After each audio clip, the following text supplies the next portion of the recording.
We are unique, and at the same time, we are many. We are in the capital, in the countryside. We are wherever you are, even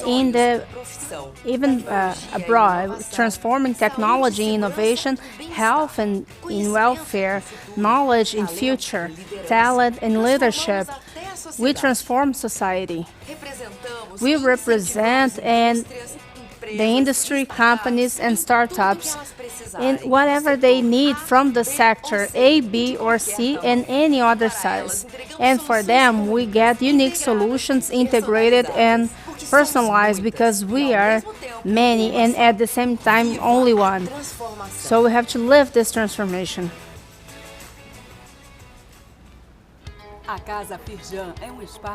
Firjan is a place committed to reflect and create proposals and solutions to the challenges of the new economy in a society that is still transforming. We have the commitment to think about the future and to facilitate the path to professionals, leaderships, and society. So when they got here, FAPERJ, it's science, technology, and innovation from the state of Rio de Janeiro. The mission is contribute to establish favorable conditions to the development, social development. Innovation Dialogues is a number of encounters of Firjan in partnership with FAPERJ to debate about environment, innovational environment, and its goal is to implement ecosystems in Brazil, creating meeting points with different actors, government, companies, academia, startups, research institutions, and third sector. Everything to talk about the future of Rio de Janeiro and Brazil, looking for successful cases, national and international. In 2019, we were able to do 8 dialogues focusing in ecosystem cases and national innovations. Now in 2021, the series is going to approach initiatives and examples of international ecosystems of innovation with experts, international experts, and Brazilian debaters.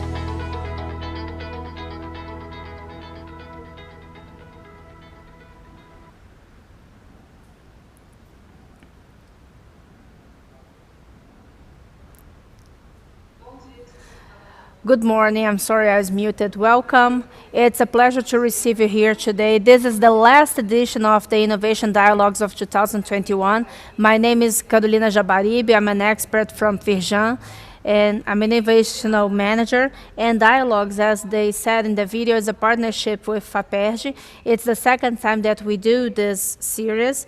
The first was 2019, and now in 2021, closing this cycle, we talked with the Norway experts, we talked about energy, we talked about different issues, and this is the last to close the cycle this year. We have to remember that all the contents they have since the 2019 to this year, they are all in our platform, in Firjan platform. It's casafirjan.com.br, and you can access everything there. So I'm here for this event. The questions can be sent through YouTube. The Dialogues had this proposal to have the dialogue. So please, you can interact as you want. You can send questions, you can send comments. This is part of the event. And for those who are interested to know Casa Firjan, you can see our agenda on Instagram. We have everything, all the contents and the traditional work. If you want to receive our notifications, you can activate the YouTube bell. And in 1 week and a half, we're going to start a nice event from Casa Firjan that is Summit Yale plus the Possible Future Festival. We have 3 days content in the mornings and in the afternoons. We have different training groups, and they have special prices until the 10th, November 10th. So we have 6 courses that talk about emotional intelligence. We have a game of possible futures that you can create macro trends. We have this we're going to have one of the courses inside the Fab Lab in the Casa Firjan.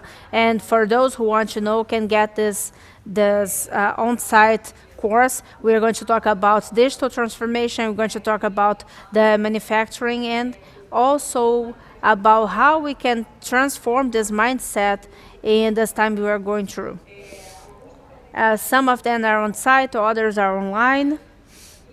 And that's it. I hope that you like. I hope that you'll be part of this. So we are going to start today with our dialogue. I'm going to introduce our mediator, that is Guilherme. Guilherme is from FAPERJ. That is our partner here. It's a partner of this event. And I'm going to say that it's great to see FAPERJ, that it works with his research, work with us representing the industry. So we have this nice partnership to try to bring the research closer to the market application. So Guilherme, the floor is yours. Thank you, Carolina.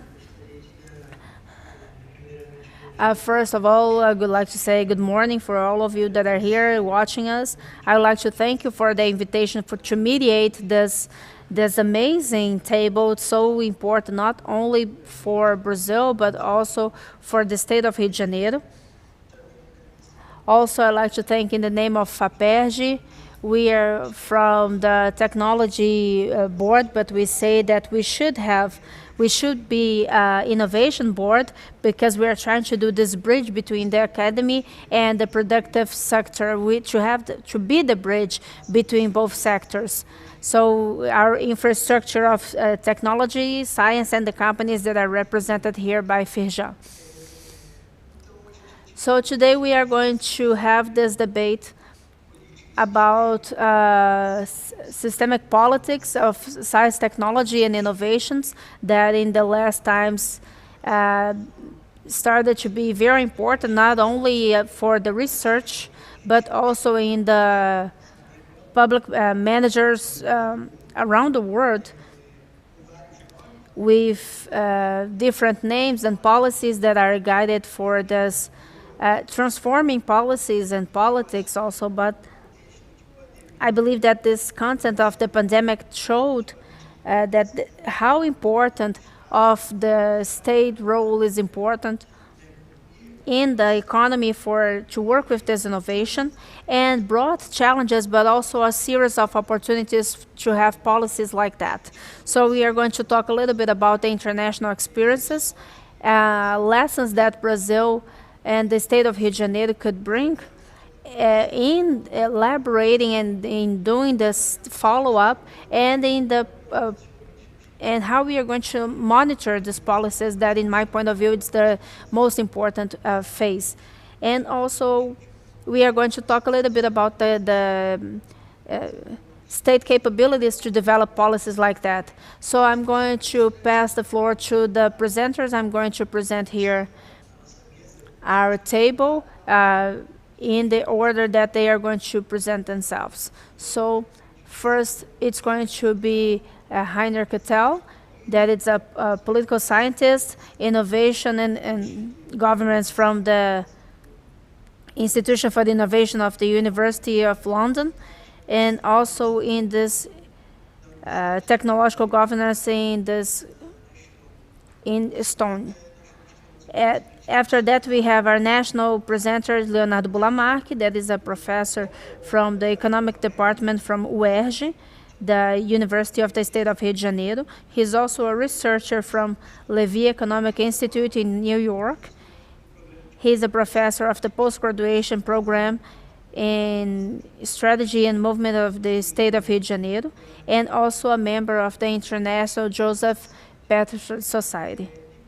And last but not least, our other national presenter, Rodrigo Cecioso, that is superintendent of FINEP. He also worked in the Caixa Econômica Federal. He works at FINEP since 2008, and since 2018, he is the superintendent of the innovation department, and especially in the health and agribusiness sector. So I believe that we're going to have a great debate and very interesting. And not to lose time, I will pass the floor for our first presenter, Heiner Cattell. Thank you.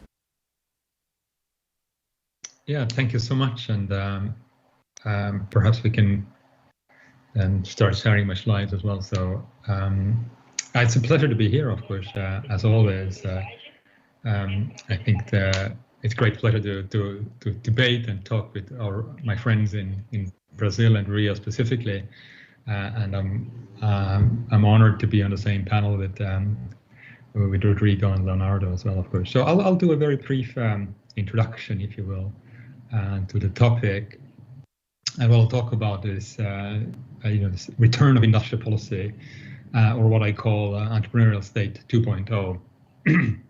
So can we go to the next slide, please?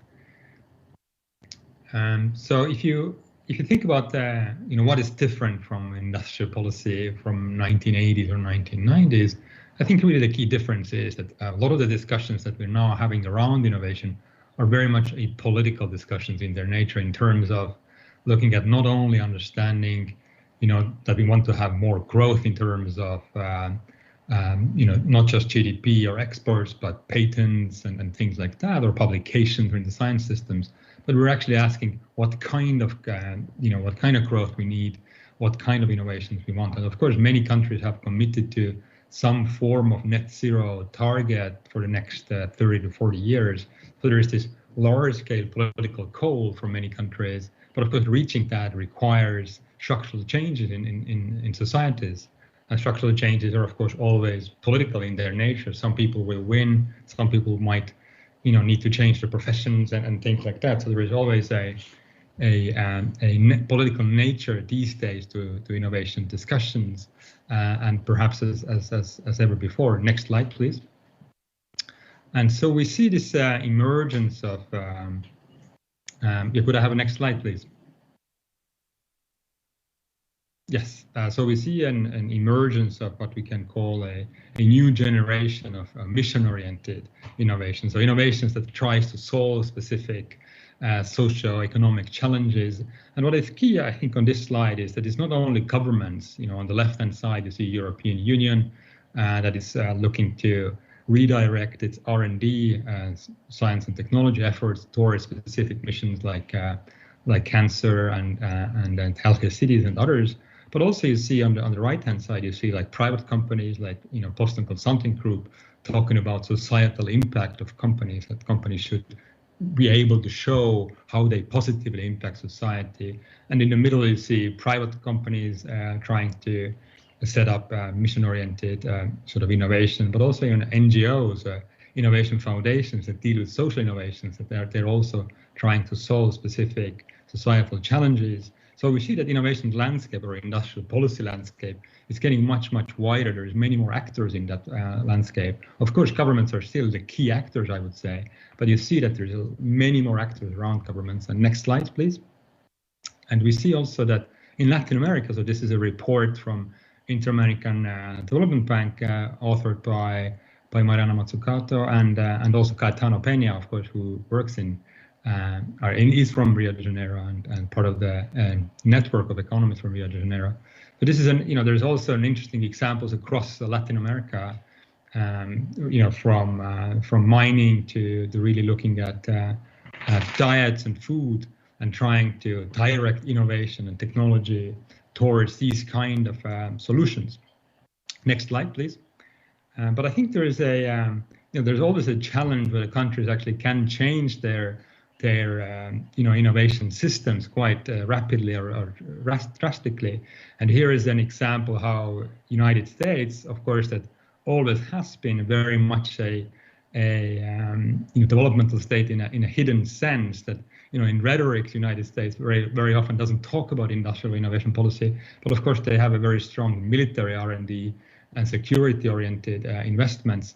And here we see that these are again picking up actually over the last years. And now even when we talk about all kinds of Biden plans, it remains to be seen whether actually the United States is shifting towards a different industrial policy, or whether they're actually again utilizing their military industrial complex for this kind of investment. And of course, the question is whether these kind of investments can actually help with inequality in societies, for instance, something that of course is also really pivotal in Brazil and Rio de Janeiro. And here is a poem from 1970s from Jill Scott Heron about how we have a white man is on the moon, but a black woman or black man in the ghetto are actually not gaining much from that. So there is this next slide, please. paradox that we really have is about can we just can we have mission-oriented innovation going to the moon, and at the same time can we not have this paradox of moon and together? Next slide, please. So I think the key question for today's innovation policies and industrial policies, how can we avoid this moon and together paradox, that we can go to the moon but still leave a lot of people in poverty? And even if you look at the leading exporting industrial countries like Germany, they face the same problem, that they are increasingly exporting industrial goods. They're increasingly becoming greener in energy creation, for instance, but at the same time, they also have a huge inequality and actually increasing inequality, even in countries like Germany. So how do you avoid this, investing more into industry and science and technology, but at the same time not overcoming inequality? And I have a couple of suggestions or recommendations from, if you look at the in global examples. Next slide, please. And first, I think really the key question is that if you look at the industrial policy of 1980s and 1970s, always the challenge was that this was very much about, key national companies or national industries. And I think this time around, I think it's very important to realize that, it's not about picking a sector or picking a winner, or in a sense like a national company or national industry, but actually picking a wider directionality. And here's an example from Andy Sterling, who has done great work in Sussex University around how this is about directionality. If you want to go towards carbon zero energy, there's so many different types of solutions, technological types of solutions, but also solutions that are about the way we consume electricity in our homes, and so on and so forth. So it's a multitude of solutions that needed to be supported by various actors. So there is a major need for coordination by the government, actually, to coordinate various private, non-governmental, but especially also state actors in investing across this sector rather than in one sector specifically. So I think this is the first key lesson, I think. Second key lesson, next slide, please, is around finance. And of course, Leonardo will talk much more about it, I'm sure, because he's the real specialist there on what he calls macro finance. And I think this is really the key to entrepreneurial state these days, our 2.0 version, is to actually make sure that finance is also financing productive investment, and not only productive investment, but especially in green productive, or in financing this greener transition. And this is a report by my colleagues that looked at European Central Bank, and all these acronyms mean CSPP and PPP are about quantitative easing program that European Central Bank has carried out over the last years. And as you see, majority of these programs are actually increasing biodiversity loss rather than enabling green transition. So a lot of the funding by central banks is actually harming the transition rather than helping with it. So even if you have a science and technology agency or a development bank investing in green transition and sustainable development, you still have financial sector that is actually not greening at all. So this is, I think, one of the key challenges for governments, is how do we green the finance and green the financial sector. And this requires financial regulations. This requires to work with different kind of banks, and even great new kinds of banks, probably by governments and whatnot. But again, I'm sure Leonardo will talk more about that. Next slide, please. And I think and again, this is probably Leonardo is a bigger expert here on this than I am on competition policy. And again, you see, of course, now in European Union, you see in the US, also in China, you actually see that how authorities are trying to regulate digital economy in a way that, here's a slide from, you look at Amazon, their profits are skyrocketing, but they really don't pay any taxes. So how do you create or use competition policy tools and other similar tools to actually stop the value extractive practices of companies like Amazon? So this is a competition policy, but it's also about innovation policy in terms of creating an ecosystem from small companies and not just a enormously dominant platforms to really to ruin the ecosystems, if you will. Next slide, please. But it's also, of course, many governments are using a lot of money already through procurement. So how can you use procurement to sort of shape markets in directions of the solutions that you're interested in, whether it's around inequality or whether it's around green? And here is an example from Danish government where, in Denmark and in Sweden and in similar countries, a lot of government are paying for a lot of meals in everyday, through cafeterias, schools, and whatnot. So you can, this is through procurement. So you can again say that we want less meat consumption, for instance, in these kind of procurement processes. So you can try to shift the behavior of the value chain, not just people, especially the value chain, because basically you create a market, you create a demand for new products that are more sustainable. And again, this is already money being spent. It's not new funding. This is already the money you're spending. So you just need to spend it smarter. And next slide, please. And yeah, and so I think when we think about Rio de Janeiro and urban context, I think there's a lot of really interesting things about how do we look at urban planning, city planning, and how do we develop our urban environments. And here on the left-hand side, you see an example from Sweden, where Vinnova, which is similar to Finepi, actually, an innovation agency, they are working to understand how do we transform streets from just streets for traffic, cars, to streets that are about health and local businesses and small businesses. So it's about having a different value, what the public sector is trying to produce or create. So if you look at the streets from the traffic department point of view, you only see cars, and you want to have less congestion and less traffic jams. But if you look at the street through the health department point of view, you want to have a different kind of street. You want to have a slower street. You want to have less cars. You want to have less. You want to have more people walking and running and whatnot. So I think it's again, redirecting your value proposition. And on the right hand side, you see the superblock idea from Barcelona, trying to get from the main areas in downtown Barcelona, again, more for the people, more green and less cars. And this is another really key area of activity for innovation foundations or science and technology foundations. And next slide, please, which is, I think, my last slide. Because of course, also it is very much about government as well. So I mean, government offices and bureaucracies are very much used to work in a way that is still not in a digital age. So I think this idea of government as a platform in terms that is secure and transparent, but at the same time also, of course, enables to offer services to people that are easy to use and are actually enabling them to access the benefits, for instance, that they need and so forth. This is also really key to the entrepreneurial state 2.0. So all of these areas are, in my view, part of industrial policy these days. So industrial policy has really shifted in shape. And this is, I think, pretty much it from me. And I think I'll give the floor to Leonardo, and I'm really looking forward to Leonardo's and Rodrigo's presentation. Thank you, everybody.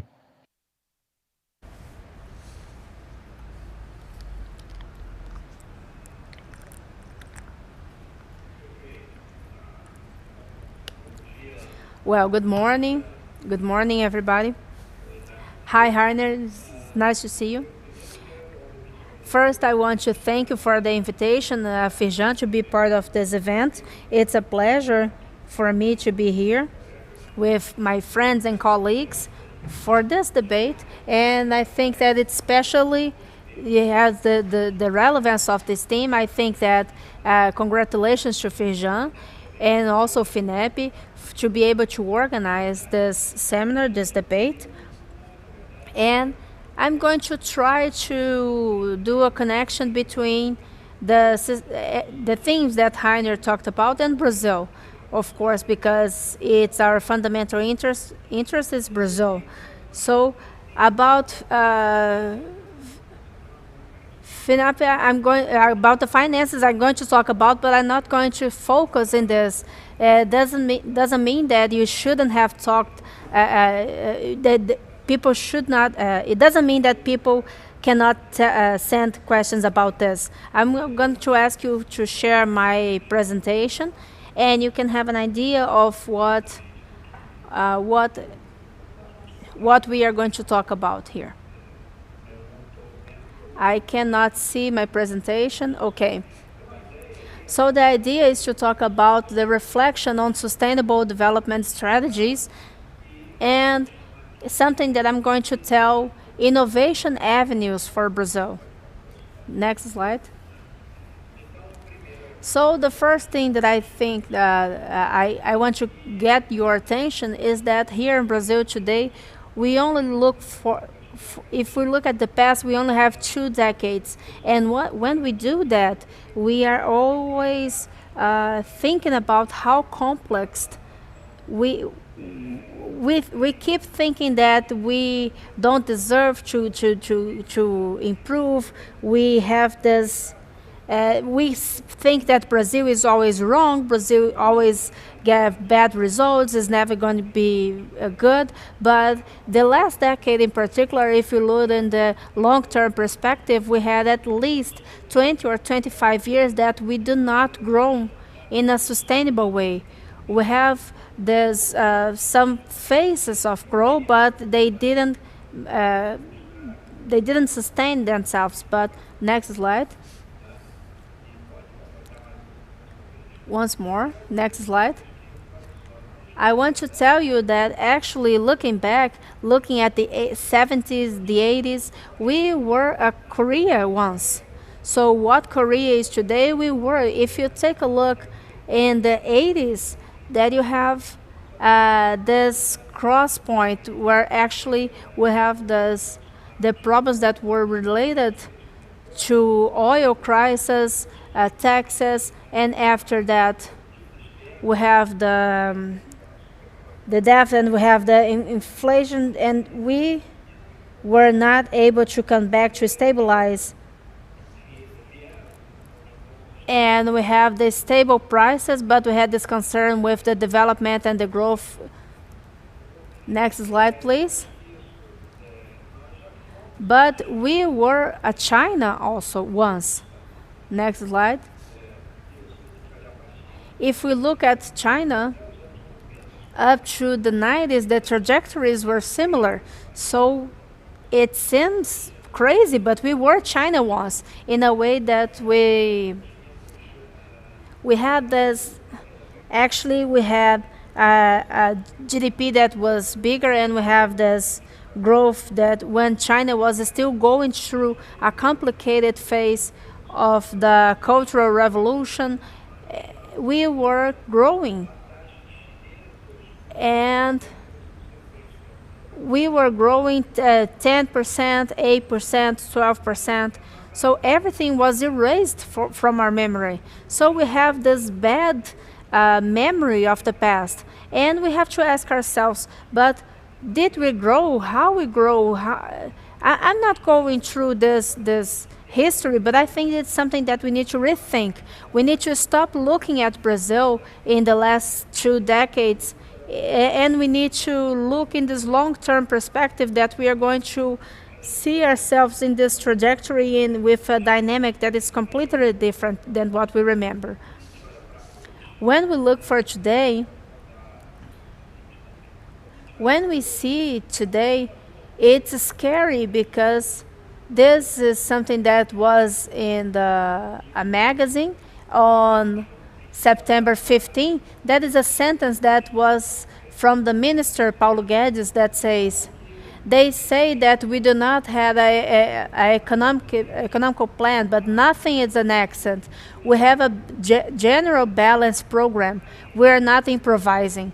So I'm not sure if when I read that, should I laugh or should I die? Because in reality, someone should inform the minister that this general balance model is not a growth model, and it cannot be. It's a model of lack of growth, because an economy in the balance, it's working well. It's stable. It's not growing, and it cannot grow. So to think about Brazil growing from a balanced program, it's a non-starter. It's a lack of start. So we cannot start from this point. If we want to start something, I wouldn't choose this model.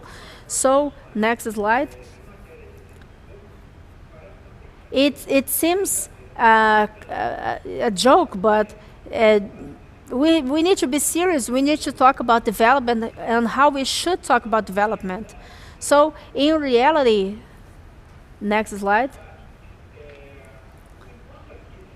As we are talking about this obsession about this fiscal balance and this fixation that the Brazilian government will not pay everything that they own, we had a debate. This is something that we have been talking about for 40 years. And in the world is changing. So in the world we can see this. It's summed by these 4 books there. I believe that Harner worked intensively in this because Mariana is one of the signatories, and this is being called the Cornwall Consensus. And actually, it's being seen as a replacement of the Washington Consensus. And this Cornwall Consensus, it's about this resilience, it's about on how the states and how the government will create markets. So they are important, so the markets will work well. And Michael talked about how miracles happen. And so you have here this connection, this needed connection between the production, capability, training, entrepreneur, and this bureaucracy and governance. And or looking at the same Brednick's book, it's an excellent book where he talked about different innovation trajectories, not only one. So I believe that this debate should move here in Brazil. We should we should look forward. We should look to Europe, United States, China. And if we look anywhere, this debate will keep going. And we are still talking about issues that are in the past and should stay in the past.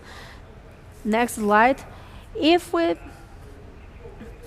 we say this financial development, economical development, and understanding the best model that we have in this competition and innovation, it's Schumpeter's model. This is where I think we should think about development in a more serious way. So you have there a connection between finances. Of course, you need to be the financing of anything that is going to be created. First, it needs to be financed. We need the resources. We need to create these projects. We need to select the projects. The financial institutions are fundamental since the beginning. And in actually the entrepreneur idea, this idea that can be public or private. It's not exclusively private. It can be a small company. It can be a medium, big company, and then you're going to have a number of innovations, and these innovations will start to be introduced and begin this competition processes. It's the competition through innovation. And how Harness said, it's political and it's also disruptive. It's necessary. It's going to create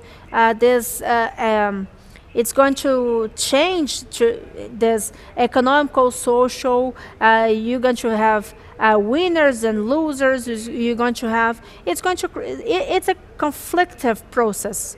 But it's from where we have the increase of the economical space is where they have it's from there that we have, in one word, this structural change processes. And this is connected to this institutional and policy frameworks processes. We can, Schumpeter usually does that. Schumpeter's do, and we can incorporate the state to this framework, to this conceptual framework. They state there as a facilitator, not as an entrepreneur that will work with the private sector, but that the state would come as a facilitator of the collective action. So this is extremely important. And for that, it's fundamental that we have countries as Brazil, something that we are throwing away. We need public financial institutions, because we are going to talk about long-term growth and development strategy, not thinking about tomorrow or the next 3 months, but in the next 5-10 years. We cannot do that without public financial institutions.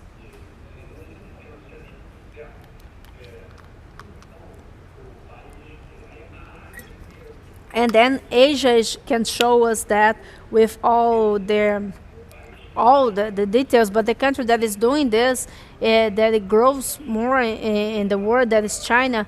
The 4th biggest banks are Chinese banks, and they are public and they are developing banks. So who says that the public bank does not work, or the BNDES needs to end because it's not working? So explain me what's happening in China. Explain to me, or explain South Korea, Taiwan, Japan, or why Germany has a developing group that it's the double size of BNDES. So these are issues that are not being debated, and people are being ignorant on what is happening around the world.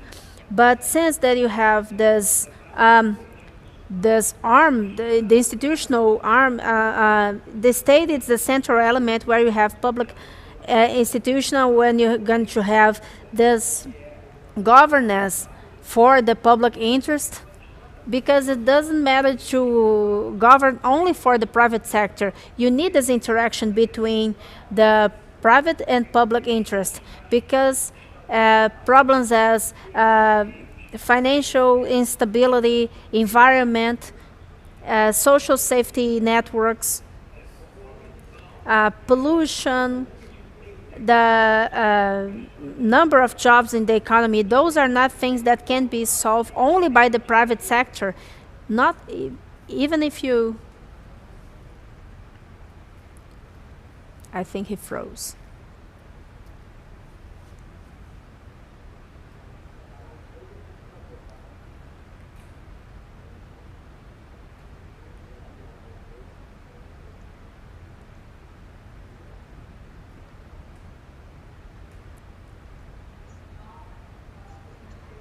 Well, I think we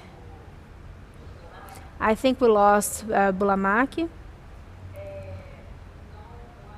So I think I will ask Guilherme, what do you think? Should we go to Rodrigo?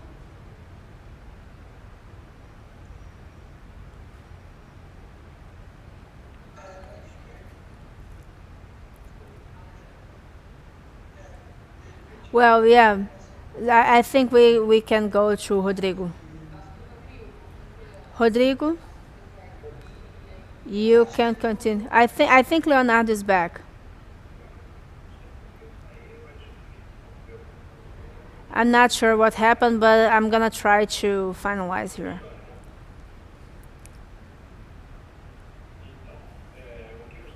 So what I was saying is that with this you have the conditions to a group of elements that are fundamental for this sustainable development, and that it's social inclusive. That is to create this infrastructure building, this innovation and technological upgrade. It's what I call in some things, it's this to manage this conflict that was created throughout time, and of course this employment creation concern. And then Schumpeter itself is going to tell us something that it's important in the book that he writes in 1918. There is a great difference between entrepreneur, the state is going to be there, but there is a great difference between entrepreneur and rentiers states. And I tell that we are living in a rentier state, where the entrepreneur dimension was killed, was forgot. So the state is not capable of doing that. But here we have a state that is it's working more for the private interests inside a rentier point of view, then a state that a long time ago stopped being concerned with this developing. So I think that we have to take notes about this, and we need to take this into consideration. We cannot, next slide please. So looking at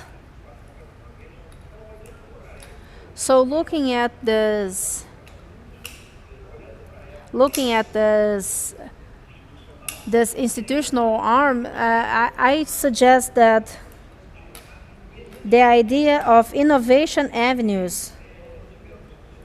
So we can say you have different avenues. Brands talks about this in different times, but different authors also work with this.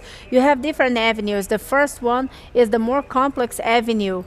That's where you have everything that is this novelties. They have basic research, radical innovation. We have these sophisticated tools. Not necessarily it's able to be done by any country or any company. It's very complex. But the other avenues are not. So you have innovation in all the productive chain. You have innovation in design, production, engineering. You have innovation in the second generation, where the copy is fundamental. This to something that is not radical. You have innovation in product and components. You have the organizational capabilities for these companies that are not high-tech. And you have to do this with this logistics, marketing. Next slide. So this first one is very complex. It's not the easiest one. It's an innovation that we are able to do. Brazil done this. But we can say that it's an innovation. It's more difficult to begin with. The other ones are not. They are not so complex. They are not high-tech. They can be implemented, and they give a dose of this implementation, but they require a reasonable amount of coordinating this process, and everything it's going to implicate in a process of industrializing this and political industrialization, or in Brazil case, to re-industrialize. So as Heiner said, we have different ways to think about this political industry, and throughout this innovation avenues. And so we can say, in a more concrete way, we can look at Brazil, and we can think about Brazil as a country that has the great possibility to have a Biden-planned set of ideas. It's a Bidenomic, it's a Biden plan. So you can go to the first one is the infrastructure. So you have the physical. If an infrastructure that it's green, it's clean, it's high-tech energy, we can have an infrastructure that it's clean. So we have conditions to do that. Our energy matrix has the positions to do that if we have this institutional and a proposal and a project and a strategy, development strategy based in these elements, the central elements that focuses in innovation. We have this digital infrastructure. We are talking about, Heiner talked about that the pandemic made us rethink about this the city work. So we have to redesign this, how we're going to design the cities that depends on this digital infrastructure. So infrastructure is not only the old meaning of the word, it's something that is going to englobe different sectors and policies. And of course, the investment policies and the industrial policies is going to be the central part of this. But you also have an infrastructure that is social infrastructure. In the case of Brazil, of course, we can perfectly transform ourselves in the hubby, a safety hubby, a safety health hubby, and we are able to have this public health safety and education. It's public, private, and it's an international hubby. We were this, and we still are a reference in vaccines. We can perfectly get into this distribution. Let's think about doing a network of serum institutes as the one that they had in India, and distribute not only the vaccines but medicines, not only to Brazil but the world as a whole. And we can go there in these generics, but we also get to the biomedics and telemedicine. Everything, those are all elements that are infrastructures. And you can see that the three infrastructures, the physical, digital, and social, they are interconnected. That's why we need this capability to coordinate these policies. We need to elaborate and implement, and this implementation needs to be a coordinated process. And who is going to do that? The state must do that. The state alone? No, the state with partnerships with the private initiatives. But without the state in this equation, it's difficult for you to have the coherent project. Next slide. So, looking from this, you can press one more time. So we can think about this knowledge dimension that is going to be more high-tech, more elaborated, articulated with the professional knowledge, because we had a public university network that it's amazing and it's being destroyed, but they are reference and they have the capability to generate, and they do generate knowledge, this first-class knowledge, this art of the art of the state knowledge. And we need to connect this with the industry and the services. And from that we had this advantage that our biotechnology for us, the Amazon forest, not only the Amazon, the entire country can use this biome. So, but we need this entire armor, this institutional armor, so we can get, this is the finish line. This is not the start line. And agro itself, it has to rethink in a way that they need to evolve to a modus operandi that where the dimension, the green dimension, is fundamental, not only because it's very important to us, but in the point of view of the export, the agro export, you can have this brown agro, it's not the green agro. And I can anticipate that it's going to be we're going to have sanctions and legislations and sanitary laws. They're going to forbid them to export this. So agro has everything. It's from their own interest to do so, but they need to do this inside a coordinated project. And last but not least, concerning to Brazil and Rio de Janeiro in particular, we can, with this, is from this renewable infrastructure, we can have high efficient tourists with low prices. So this can be, and it is a source of revenue from different cities. You can see Barcelona, you can see smaller cities from Europe. Well, I don't need to talk about Paris, but the smaller cities in Europe can transform tourists in high efficient industry. So I think that we have a lot. Next slide, please.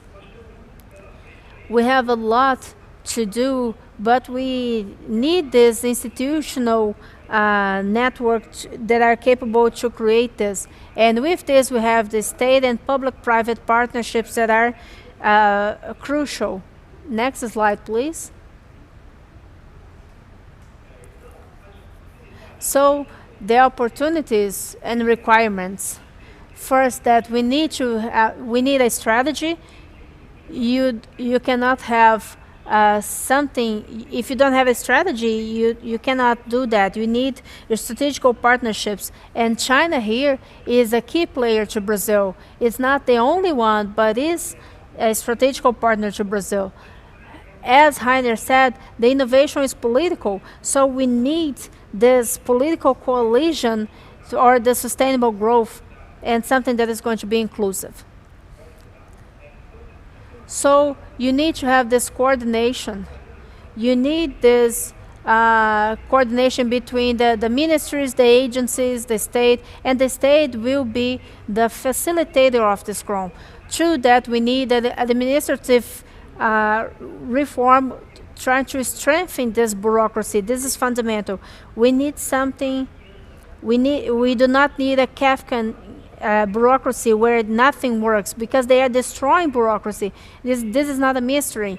In the point of view of looking at a process where this is already happening, and already happened before, we need to look at agro and the lessons that Embrapa is bringing us, because Embrapa was the biggest partner of the agro, and this leapfrogging, why we are not growing, because we can jump phases, we can stop these mistakes, and we can copy from the board. And we have this element, instead of doing this linear trajectory, you can't get this leaping. And the last slide, further reading that I think they are important. For example, I have a book that Heiner is promising us, that is his innovation bureaucracies, that is about this, how you get this, that is a bureaucracy that is going to think and act with this vegetarian. And concerning the United States, the industrial policies in the United States are not new to anyone. China has been doing that for 40 years, and Brazil is still talking about this financing. André Lara Rezende has an excellent book that goes to this financing issue. This is what I had to say for now. I thank you. I'm sorry if I passed my time, and I throw the ball back to Guilherme. Thank you, Leonardo. A great presentation.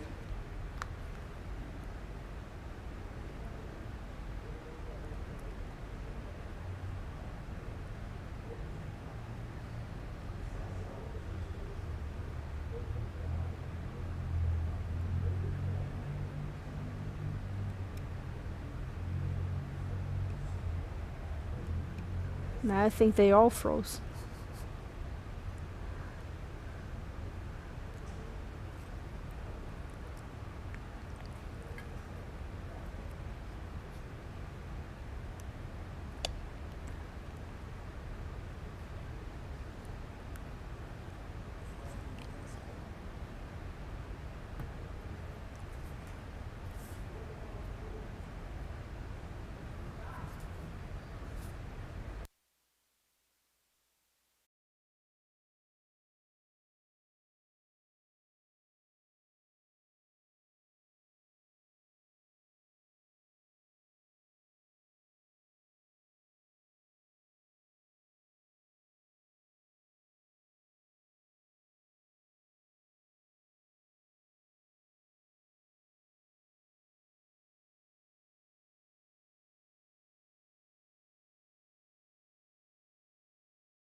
Hello, sorry, we had some technical problems. We are a little bit late, but we will be back with Rodrigo presentation. Rodrigo, the floor is yours. New Times is not the stage, now is the screen. First of all, good afternoon, everybody. It's a pleasure to be here once more in Casa Feijão. Thank you, Carolina, once more for the invitation. It's a pleasure to be here with Professor Rainer. It's always a pleasure to listen to him. Also, Professor Leonardo, it's a great pleasure. Thank you, Guilherme, for all of us are here today. Seeing this, everyone talking, I think I went back to UERJ where I studied Douglas North, where I studied Schumpeter, and to see that in terms of the economic development, the policy, it's still fundamental as it was said in the past. So innovation is policy, as Mr. Rainer said. So we are going to start the presentation. I'm going to be fast about FINEP.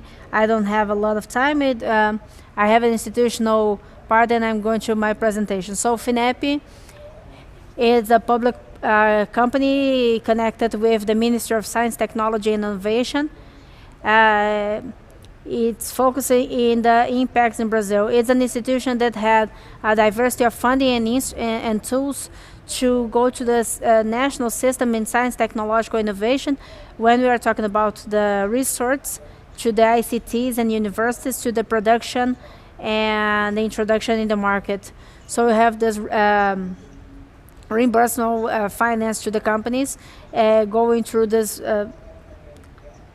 it's the executive secretary of FNDCT, that is the fund in technology in Brazil, and we work with the National Agency of Oil, Gas and Biofuels, and we are 640 employees. We have 30 agencies. We have 19 financial agencies. We have more than 5 billion supporting public universities. 40% of the projects have partnerships with the credit projects have this partnership with the ICTs. So when we're talking about what is important to the state, FINEP, you have a political issue that is not predicting this healthy ecosystems to have this innovation in the country. So how we can work with this ecosystem here in Rio de Janeiro? I stopped to do a reflection here with what FINEP in partnership with CGE hire and build this methodology of politics that are guided for its mission itself. And I got this document that is a document done by CGE, and we adapt to be able to talk about the Rio de Janeiro issue. So going back of everything that was said by Rainer and Leonardo, when we talk about the institutional, the government institutional, that would be the capability of the government to generate this consensus and different regulators to face this challenge. So when we talk about structure of a systemic policy, we need to evaluate the institutional issue, how we are able to build this consensus. Do you have these regulatory issues to be surpassed or established? Does Rio de Janeiro have all of this? We are able to create this consensus to legitimate our choices. This is an institutional issue for us to solve. Second thing, the priority, once more, the capability of the government from this diagnosis to have this effective and efficient lines giving this public policies, because when we talk about systemic policies, I cannot think about this short term. I need to think about the 20, 30 years. And if we only think about short terms, we won't work with this innovation. Two examples that I have here. So a cosmetic company in the Brazilian biodiversity can grow with an innovation from this bioactive, something that was identified from the Amazon forest. Between this identification, this is a real case, the FINEP support this case, so I'm talking about a real case. Between this identification of this source and becoming a product in the supermarket so everyone can buy it, it took 12 years. So since they identified, this is a company that had a huge capability, and it's also has this specific acting in this biodiversity. A different example, a startup that was supported by FINEP in 2013 to develop a technology, has its technology being industrialized from 2018. And I'm talking about 5 years, but this company was created way before that. It was in a place that was being supported by FINEP. So innovation needs priority, needs the ecosystem, and I cannot do that without the government. The third point to be evaluated is the scientific and technological capability to create innovations and implement them. How can I get this management paradigm and test this advanced hypothesis from this? How can I get a specific situation from the knowledge that we Brazilians have in these interactions between our cities with the companies and other universities abroad, and how can we fight this technological, doing small upgrades in today's paradigm, trying to implement this that is going to bring gain with the companies and the societies, and this entrepreneur capabilities to bring new opportunities to create resources and competence and deal with these uncertainties. Brazil, unfortunately, is a country of a lot of uncertainties and a lot of risks associated to the country itself. So I always say that to be an entrepreneur in Brazil, it's a vocation, because it's not easy, and we need to improve our general environment with this different ways to invest. And last but not least, the investment itself. Here we need to do this investment so we can mobilize volume and time and this resource to mitigate and compact and do this. When we talk about this public-private partnership, I have an investment that is only viable from the public institutional that needs this public look. We need to look at 20, 30 years. I cannot talk about investments that will think about 2, 3 years. We need to think about the long term, and we need to think about volume and time to make it possible to do this change. So summarizing here this debate, what we can say is that my point of view, the entrepreneur in the CIT Rio de Janeiro has this possibility in different sectors of the economy, and we can use this. When we think about the systemic policy in Rio de Janeiro, it's what is the model, the financial model that we are going to use. What would it be, the financial model? This is something that it's fundamental to know that we need to deal, and we need to respect this, that the government needs to respect so this can have this growth. And what are the advantages, the regional advantages, everything that only Rio de Janeiro has? This is where we have to start. How are we going to start this story?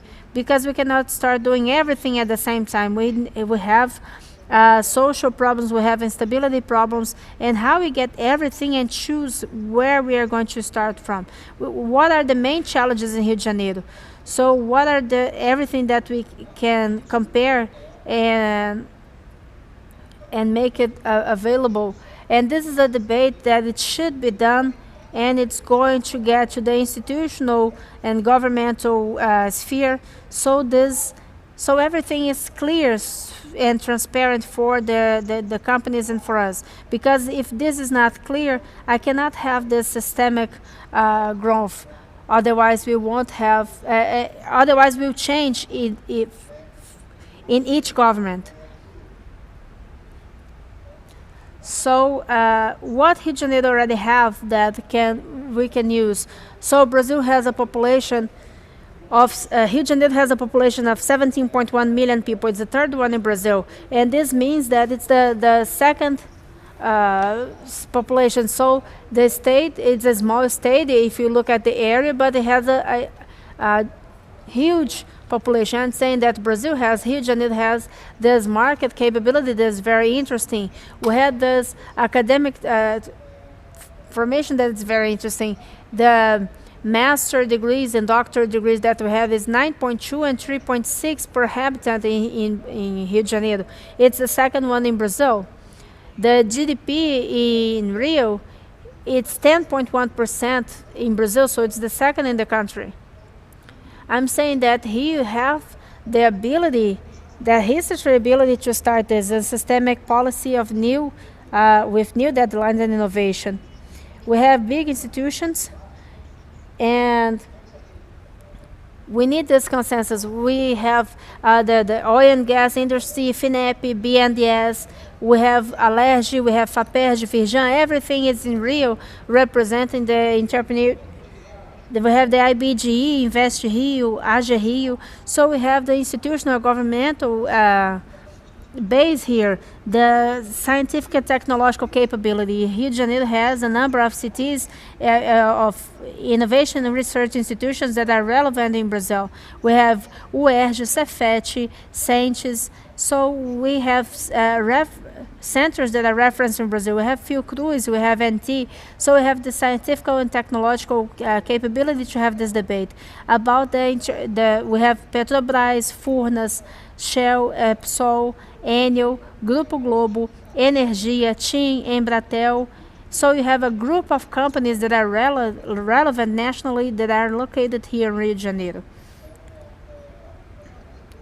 So just going to the end of my presentation, because I know that I don't have time, so we can go to the provocation. So Rio de Janeiro has huge corporations and research and high quality in the energy area. Could Rio de Janeiro be the national capital of the energy technologies? Could map these technologies of energy in Brazil? Could Rio de Janeiro be the national capital of sports technology? It's hard to have a city as Rio de Janeiro where everyone can run in the streets, can exercise in the streets. So could we bring these investments to that not everyone in the world can have? Rio can be the national capital of startups and tourists. We have environments that we have landscapes that no other place have. So you can bring everything together. So how can we explore this?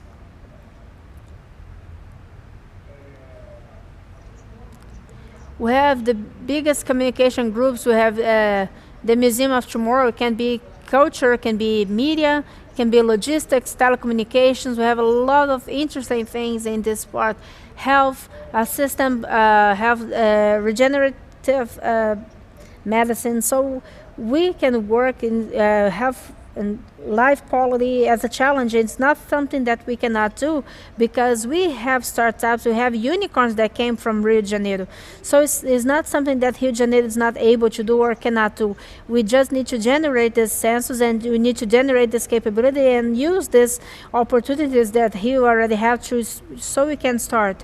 So I'm going to provoke Casa Firjan. Carolina already knows me from other webinars and I like to provoke. And I'm going to bring two perceptions. The first, what is the financing model for innovational policy in Rio de Janeiro?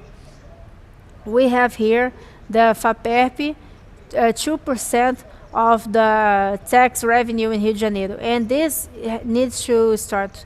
What we are going to do with this that is going to start, we need to see what is priority. Other issue are the national and international funds. So FANERP is partnering with different we need to strengthen these partnerships and we need these international partnerships to Rio de Janeiro. We need to focus in Rio de Janeiro.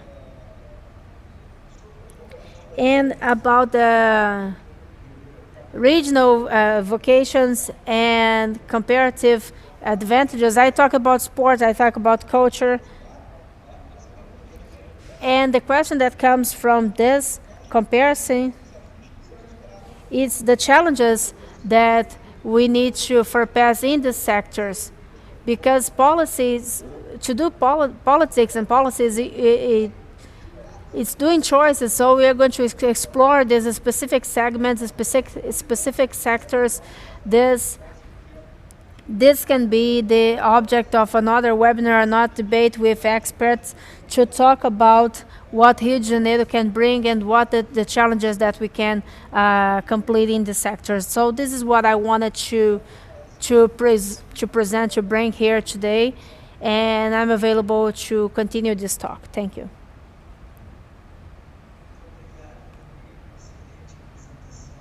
Thank you, Rodrigo. Amazing presentation.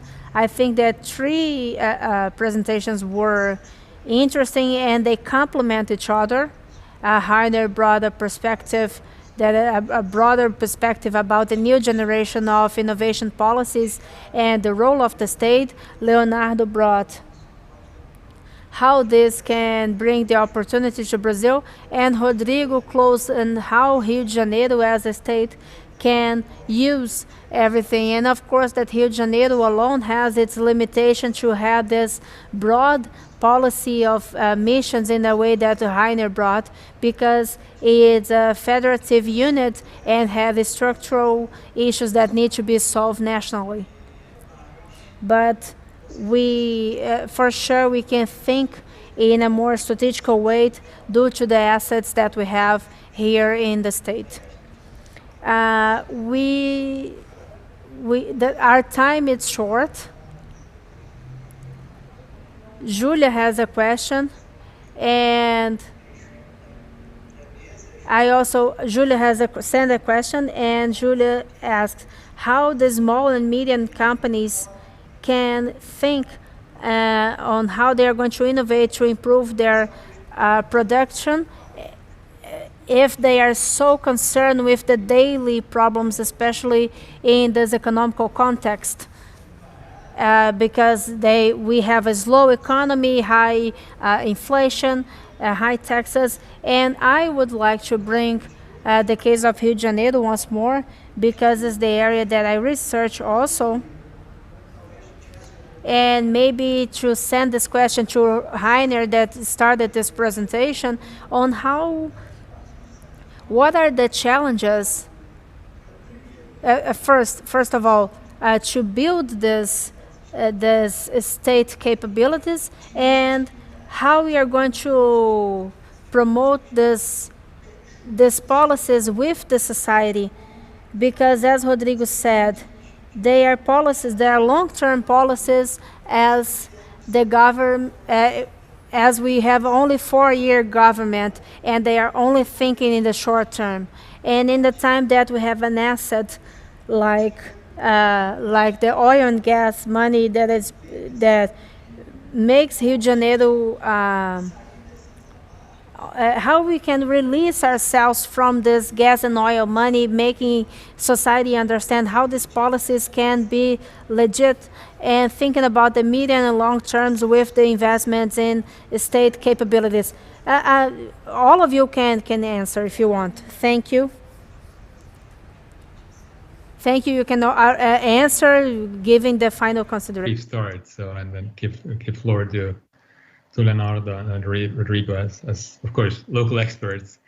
I think that really the key, from the state capacity point of view, is the ability to build coalitions, I think, of private companies that are really interested in making these transformational changes or structural changes. So companies that are interested in investing into either new technology, new skills, and bringing them together. But that of course requires that the government is able to analyze the economic structure of Rio de Janeiro, for instance, so to understand that we have a promising new sector emerging, and sort of to work with them.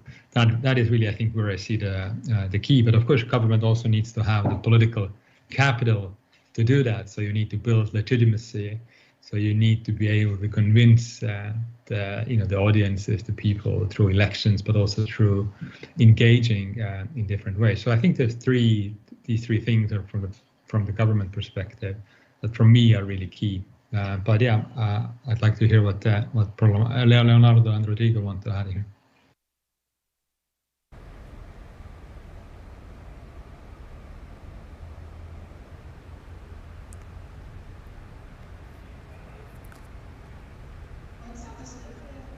Leonardo, you can go. Well, I'm going to be fast and I'm going to give my final words.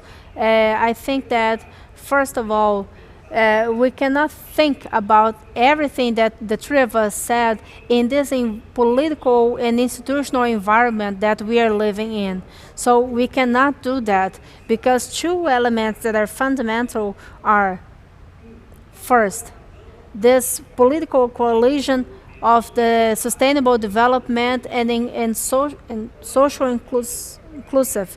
And we do not have this now, and there's no concern about this. So we need to think a horizon of a different type of government, of a different political coalition when they're in power. Someone that understands how late we are and understand that this is a negative part where everyone is losing. So a few win, but the ones that win, they are winning on top of this deterioration of the country. So this cannot be considered again. The second point is to demystify once and for all this bullshit that when the state it's doing everything wrong. So if the state is doing everything wrong, explain China, because China for 40 years the state is there and it's the central element of the development, economical development, and we have public banks. Everything that they say that we cannot do, they are doing, and they are doing well. Korea has done this, Japan has done this, United States is doing that, and Europe is trying to do, wants to do, and this debate, it went to a different chapter, and we are still talking about the same thing. So this is the second thing. And the third thing that I think it's important, it's this resilience of these development projects that require 5, 10, 15 years, and the local governments, the national governments that only have 4 years mandate. Here I think that we need to have this re-regulation in a way to give less power to the government that are coming to change these development strategies that were agreed and that should have their own budget, and they cannot be touched as they wish. And this is something that if it's not done, this is a mix of a political coalition that it's committed to this, and a legal change, dash institutional change that will allow this continuity of these long-term projects during this governance change. So both things cannot walk together. Thank you. Well, continue here this debate. I'm gonna try to answer Julia. I was gonna say that she was one of our listeners, but she's not listening. She's watching us. So it's a new era. I'm gonna answer her about how a small and media company can work with this innovation in an ecosystem that we are living in. Well, I will bring a perspective that it should be understood by the companies as a mindset. We have to change this mindset. There's no company that is sustainable in the long term, that wants to be sustainable in the long term, that doesn't have in its DNA, in its strategy, the innovation view and where they want to be in the next years. So what I have to do today to be in that place in the next year? So innovation is strategical, and this needs to be inside is the company strategy. So we need an innovation strategy, an entrepreneur strategy. So you get the companies that are dying throughout time, and you get everything that they did wrong in their innovation strategy. So we need to observe this and build this innovation strategy with the desire, inside the desire, the company, where they want to be in 5-10 years. The second point, the companies, they need to use the opportunity of the public resources to share this risk. So I'm talking about here specifically about FINEP, I'm talking about FIEM-DCP, when we had a law project that approved this public resources. If we have an institutional environment, a difficult environment, and this resource will be passed to the training centers, the technological centers. Are the companies ready to interact with the government to learn this and share these risks? And this is something that the small and medium companies need to prepare themselves for investment cycles in innovation. And other thing, it's important to understand that you cannot do innovation alone. It's a system. How you're going to innovate? You need to be closer to the research institution. We need to dialogue with them. You need to be in this innovational ecosystems. And from this, we are going to be able to see if we can innovate. But if the innovational strategy is not inside your company, I'm pretty sure that the company is not going to innovate. About this institutional governmental building, I said that the Brazilian people have this difficulty with democracy. What I want to say with this, so from generating this consensus, we as society, as Brazilian, as people from Rio, how we pressure them for not having this agenda. So where we choose something, we need to maintain that agenda.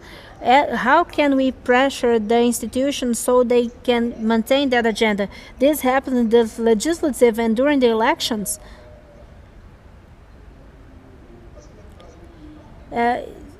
You see that Brazil is not looking at this democracy. We Brazilians, we do not do that. We still have a few years ago, I'm not doing politics here, I need to be clear. We had a candidate that said that the education would be the solution, and the solution for all the problems, and he had 2% of the votes. Can we say that education is not a problem, that we don't need to improve the education here in Brazil? And he had only 2% of the votes.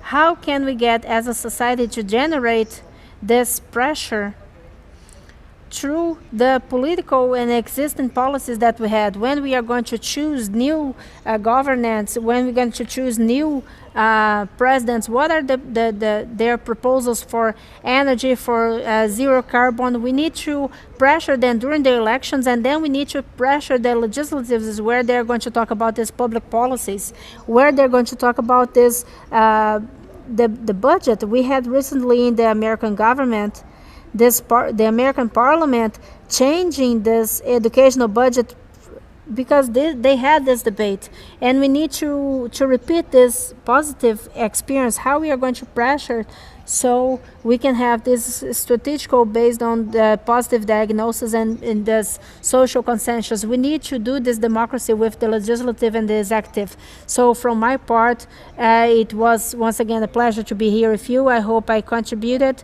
to this debate, and I'm available for new debates, for new buildings. FINEP has this methodology that is guided for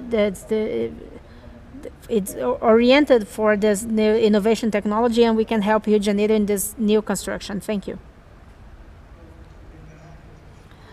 So thank you all the presenters. I think that we had a great debate, and we had a lot of work to do here in Rio de Janeiro with all these contributions, and we have a lot to think what Rio de Janeiro needs, wants to be in the long term, and not keep thinking about this short term. Thank you in the name of FAPERJ, Carol. Well, good afternoon. I thank you, all of you. I thank you, the three presenters, Guilherme, Rainer, Leonardo, Rodrigo. It was almost a class. We apologize for the technical issues. We would love to have a longer debate, but we will have at the end of the year, we will launch a publication with the conclusions of the entire series. Thank you. See you next time.